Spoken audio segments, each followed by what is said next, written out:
right, I'm going to go ahead and get going. I think most of y'all are behind, and it is Thanksgiving week, so I'm going to go ahead and roll. I'm just a little late. I was actually doing a live with the group about boosting PRV for this month and next, and I actually had to stop because the hail was so loud here on my back glass. I was a little nervous, but ended up being like super teeny hail and went pretty quick. So that little system is going. Apparently wind is coming, but in the meantime,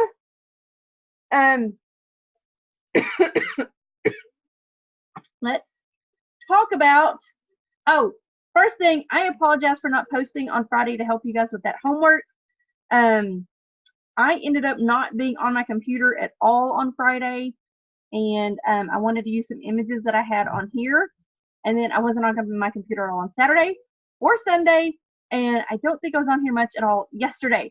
So I haven't forgotten about it. I will probably do it for you guys tomorrow. It's kind of what I have planned. I had actually, what I do is sometimes I leave things open on my computer to remind me to do stuff, and I didn't do that either. But well, I left it open, but my computer crashed, which it has a tendency to do on a regular basis. But yeah, we had Riley's Braves assembly first thing Friday morning, and then I went out to Avoca with Joseph, and then we came back and we had Thanksgiving lunch with Riley, and then we ran errands, and then we picked her up, and I didn't even turn the computer on because I think as all of that was coming down, Trina and Jeff asked if we could come help them work their PDQ booth on Saturday. So I was getting childcare for Riley, and then Saturday we worked from, I don't know, 10:30, 11 till helping them shut down, and went out to dinner with them. And then Sunday I just didn't, because we're all girls here, I started Saturday, and I'm just now kind of sort of feeling like doing much of anything. But anywho, I haven't completely forgotten. I just didn't get it done when I said I would. Again, this is just all about fun and flexibility, and flexible, not optional, because that's kind of the way my life rolls. So let's get started with chapter 14, building team spirit. I think this goes along with a lot of the things we've been talking about on the leader page about creating that sticky culture, all about making it hard for people to leave. It's kind of weird. I have never really been a part of a Scentsy team or group. The closest I've come was when Megan was in Scentsy originally. She was my sponsor, and we had 4 of us in the same building working together. She had a Facebook group, but we didn't do much in there back then. But so there's never been this huge, big camaraderie on Facebook kind of thing. It's been more in person for me. And it's not been upline driven. It's been more of the connections I've made. I mean, it's kind of upline driven because of Allison doing different leadership training courses that forced us out of our comfort zone to talk to people on the phone and have battle buddies and all of this kind of stuff. But I mean, it's really that sticky culture for me. That's where my sticky culture comes. And there's been a couple of times, in particular, one especially, where I just flat out almost quit. I was done. I was frustrated. And the thing that I cried about was losing that connection of people. I mean, they would still be my friends, but it would be different, you know? And that was the thing that I wanted least. It was, and Joseph talked me off the ledge. He said, if you never get any further in this business, it's fine. It makes you happy, and you have friends, and that's all that really matters. And that's kind of what we want to develop within our teams. We want people to really struggle with the whole idea of leaving. We want them to not want to leave. I'm shedding again. And I think the not leaving thing is going to be way more about culture and friendship and relationship than it's ever going to be about finances. because I think one of the lines in here that I like best is toward the end is about most people in direct sales don't quit, they just fade away. And it's true because um, if we've talked a lot about spending time on your top performers and creating opportunities for your top performers and having a special place for the top performers and all of that stuff. But it's the not so top performers that tend to fade away because they're not getting all of the attention. They're not new. They're maybe not your best team members. And they may not get the same vibe and the same feel as those who are bought in and are doing all of the things. And it's hard because you want them to feel bought in as much as everybody else. You don't want them to leave. They're still a vital part of your group wholesale numbers and possibly even your team wholesale numbers. But it's harder for them, right? So let's talk about what Mary has to say. The strongest foundation you can build for your business is relationships. I think probably, I don't want to say the worst thing you can do, but make sure you're it's not the worst thing to do to only reach out and say, so do you have orders this month? I try not to ever ask that question, but that's just the way I do things. I think it's more important just to touch base and say, hey, how are you doing? Let them lead the conversation from there. Try to be, everything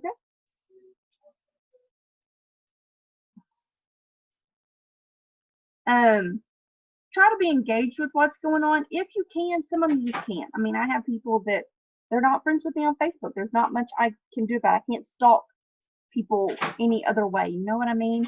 So it's not a bad thing to be friends with as many people on your team in your group as possible, so you can see life events happening, and you can send them personal messages of yay or sympathy or whatever the case may be, whatever they need, just so they know that they're more than just numbers in a column to you.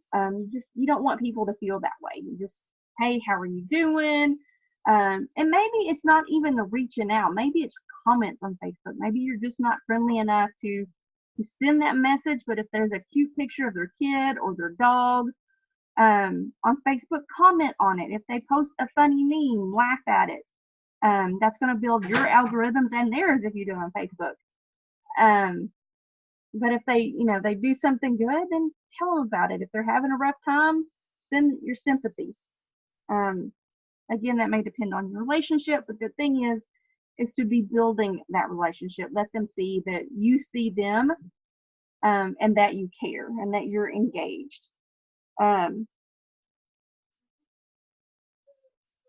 Is this business right for me? Am I right for this business? And not, next thought should be, but I don't want to leave. I've been there. People go where they feel welcome. They stay where they feel engaged and included. That whole page actually reminds me of church. I have been to a lot of churches over my 43 years, and I can honestly say one of the sticking factors for the church that we're at now is how welcome we felt from the moment we walked in the door. I had the first experience, and it's one of those things that the culture is led from the top down, and it doesn't matter what campus you go to, you get the same vibe of feeling welcome. And it's part of what we do as leaders in our church is we welcome people, we extend that hospitality. We like to say that you can attend before you believe, that kind of thing. So I think that whole page reminded me of going to church, of going into some churches where Mary talks about trying out a couple of different clubs and having a warm, friendly greeting, but the leader of the club or the whatever it was, I don't remember who it was, but she said that they were engaged in conversation with existing members and kind of ignored her, whereas the other place made a point of introducing her to other people and making her feel welcome. And it wasn't that the other place wasn't friendly, they just didn't go that extra mile. And And I've been to churches where I felt like nobody saw me. I've been to churches I felt like they were snooty. I've been to churches where I felt like everybody was pretending they were perfect and looking down their nose at me because I'm clearly not, or whatever. And the difference maker for us with the church we attend now was we never got that vibe from that church, even in the different locations that we've attended. We've always felt welcome. And so our kids. So I think that's something important to think of in your business. Make sure team members feel welcome. Do they get a text message from you? I have kind of dialed it back for the downline situation because I want my leaders to lead. But eventually, pretty much everybody hears from me. Hey, how are you doing? Glad you're here. That's why I love having that welcome post in the bigger group, because you get people to comment or like or what have you on there. There's not as much going on there as I would like, to be honest, but it is an opportunity. I don't know, Facebook algorithms are just in the dog pile right now. So, but it's an opportunity to create that, hey, we're glad you're here business. It's also why I like for it to be done when they join, and I like to do it again at the first of the month, because I want to make sure that they know that they really are welcome and that we're glad that they are there. And Mary goes on and talks about a lot of things about creating team spirit, sharing goals with the whole team, collective goals, strengthen relationships. What do we want to achieve as a group, perhaps? Having team meetings, keeping everyone in the loop with weekly emails or newsletters or what have you, messenger threads, team Facebook pages, something they have looking forward to, just like, I mean, all the buzz we created up around World Tour. We can do the same thing again for Cincy Family Reunion. We talk a lot about new product launches, new catalog launches, Bring Back My Bar, all of that, the promotions, keeping the excitement alive, making SFR a key event on the calendar, doing things there that make people feel as they're part of something. That's the whole purpose behind team shirts. I love the conversation she was talking about the team that had the Gerbera, the daisies. I'm going to call them daisies, the pink daisies. I love that idea. That set a little spark off in my brain. But kind of the thing I wanted to mention most about the latter part of this chapter was you don't have to do all of the things. And I've been doing coaching for the last week, and that's one of the things that I've tried to talk to everybody about. We all have a ton of ideas, and they can become overwhelming, especially if you have other things going on in your life. And who doesn't? Don't feel like you have to do all of the things all of the time. Start out, pick out one or two of your favorites and go from there. Maybe all you can do right now is to pick one thing, focus on it, do it really well for a few months, and then pick up a new idea and try it. It's hard not to want to do all of the things, especially if you're trying to earn incentive points. But if that is overwhelming you to the point that you're doing nothing, then it's not getting you anywhere. So pick the one thing and focus really well on that. And I think same thing for the creating team spirit. Pick one thing. If you're doing something now and it's working for you, maybe figure out a way to amp it up just a little bit. If you're not doing anything right now with your team, pick one thing and start doing it, even if it's just a Facebook group, or maybe it's a chat thread, or it's a Marco Polo, or whatever it may be. Maybe you want to start something about World Tour. World Tour is a little bit harder because you're going to have people attending multiple locations. Maybe not. Maybe you're fortunate enough that your entire team is going to go to the same place. Maybe there's something you can do there, team shirts, or maybe you can't afford shirts, but you can all wear the same color, or do a daisy, or something that ties you all together. I like some of these other ideas too. Encourage everyone to hold an open house on the same day, so you can brainstorm ideas ahead of time and work together. and celebrate those successes as they happen.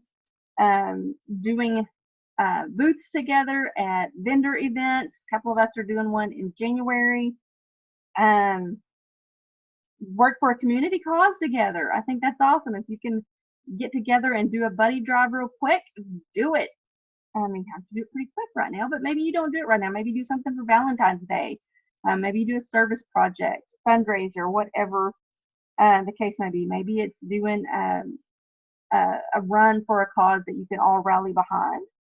And maybe it's literally just volunteering time at the same place. Maybe it's a soup kitchen or a homeless shelter or a school or picking up litter or whatever. And then she talks about rewarding stuff at these, rewarding high attendance, sales, booking, sponsoring, for the competitive nature. She talks about being at Toastmasters and having the Pink Bone Award, because it's not always about the good. Sometimes it's just a funny thing too. And again, she talks about not everything has to be a grand one. Maybe it's small steps. Maybe it's doing a booking blitz together.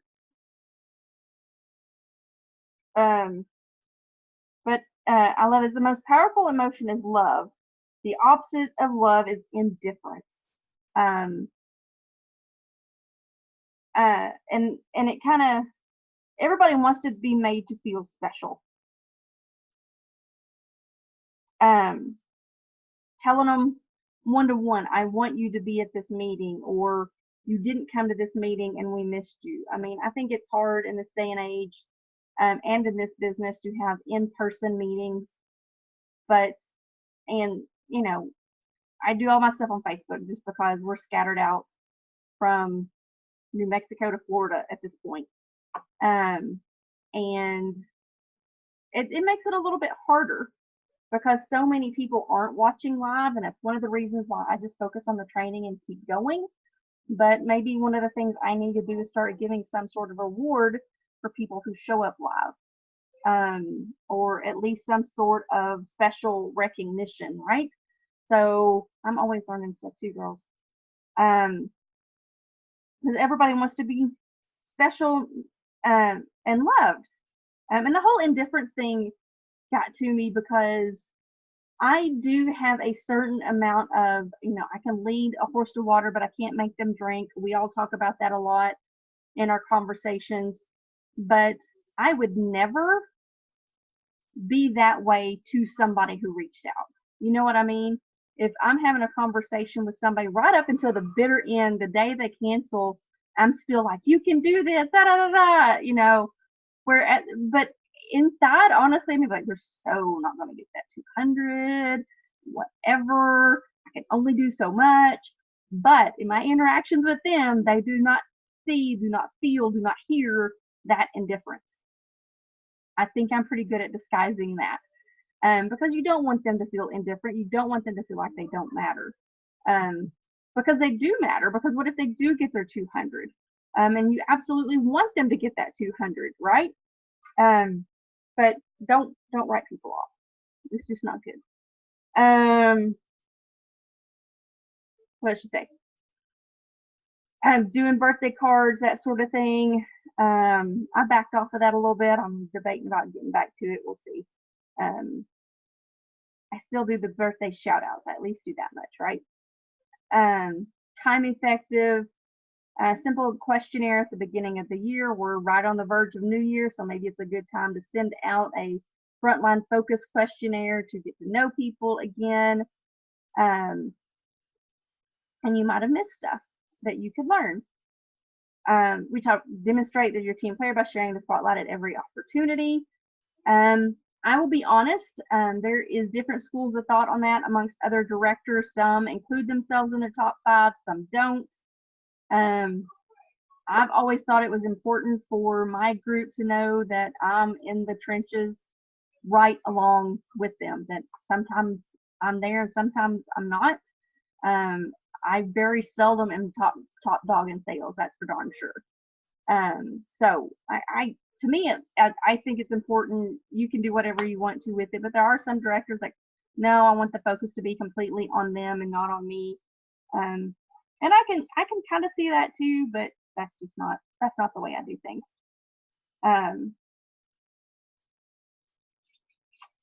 Here it goes. The bottom line is, if few direct sellers make a conscious decision to leave the business, most simply drift away. The closer the bond you build with them and the closer the bonds they have with each other, the more likely it is that they'll stick around through good times and bad. If you genuinely care about your people, you'll do all you can to create an environment where everyone feels engaged, appreciated, and happy. I think some of that comes back to the horse in the water situation, in that I can't make people show up on Facebook. I can't make them see the trainings. I can't make them listen to the things I say on lives. I can't make them go and look at that conversation about boosting PRV. But the resource is there and I can point them back to it. But the best thing I can do is create that place of acceptance. I can message them personally. I can provide everything that I can possibly provide for them, for those who are willing to take that step. I mean, for some reason, church is on the brain tonight. Maybe it's because it's been several weeks since I've been in church, or not several, 3 weeks. But it's kind of similar. It's not in any way, shape, or form like we are God.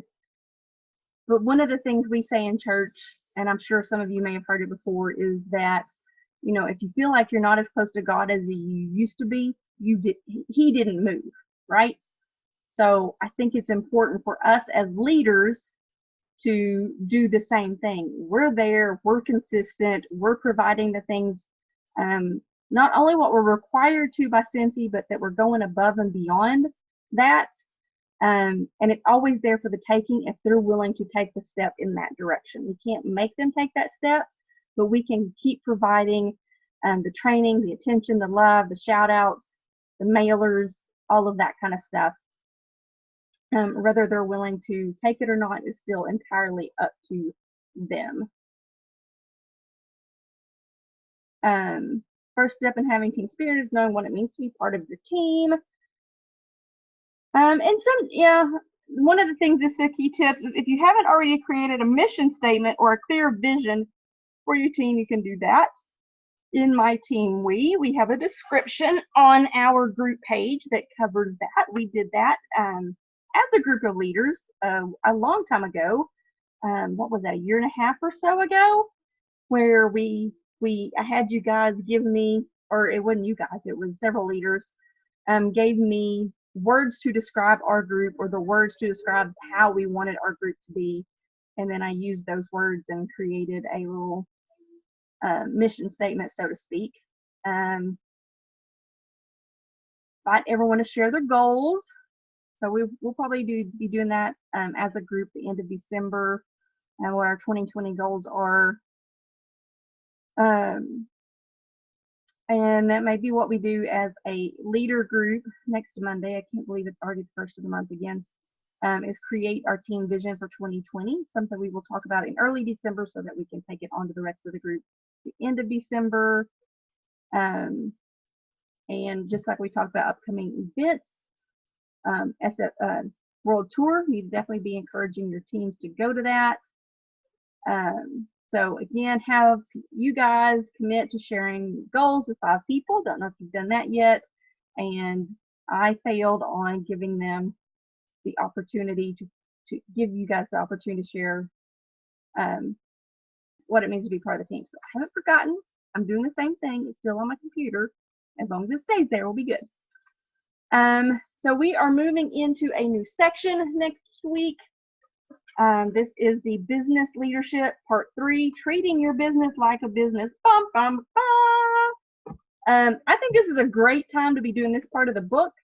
I know many of us will be giving a lot of thought over the next few weeks on things we want to do or change in the new year. It's kind of that season of refreshment and reflection, and how we're going to do things differently to do better in the coming year to hit our goals. So I'm pretty excited. I think it falls in a really, really, really good time.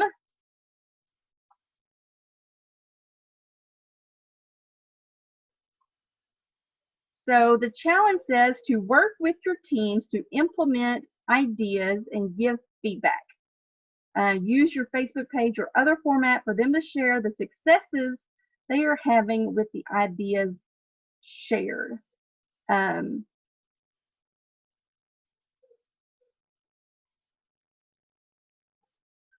So there is that. So kind of, I think what that means is give your team an opportunity to give you ideas on things to do, whether it's on recruiting or it's PRV, or if you want to use the live I did tonight about PRV. Maybe it's just a really generic, what did you do in 2019 that you feel was successful for your business? And what are areas that you tried that didn't work? Just because what works for some might work, didn't work for one person, may work for somebody else. So maybe a sharing of those ideas of things that they did in 2019. And then maybe encourage each other on things to keep doing or things to change. That maybe, I don't know if that's something we can do in a group of 50. That'd be a lot of comments going on. So I may let the three of you just do that in your groups. I don't know if I'm going to do that. That may be something I do toward the end of December instead of next week. But that is your week 15 challenge, is to get your teams to share ideas, and or maybe even you share some ideas, challenge them to try them, and then come back and report on what they did. Maybe that's more of what the challenge. It's not worded very well in my opinion, or maybe I'm tired and not reading it right. I'll read again. Work with your team to implement ideas and give feedback. Oh, there are 10 steps in this chapter to being a hands-on leader. There you go. So it's going to make more sense when we read the chapter. We're just going to go that way. Okay. All right. Thank you guys for watching the replay. I hope you have a fantastic end of November. We're tracking okay. We did really, really well the first couple of weeks, and we really slacked off on the last week or so.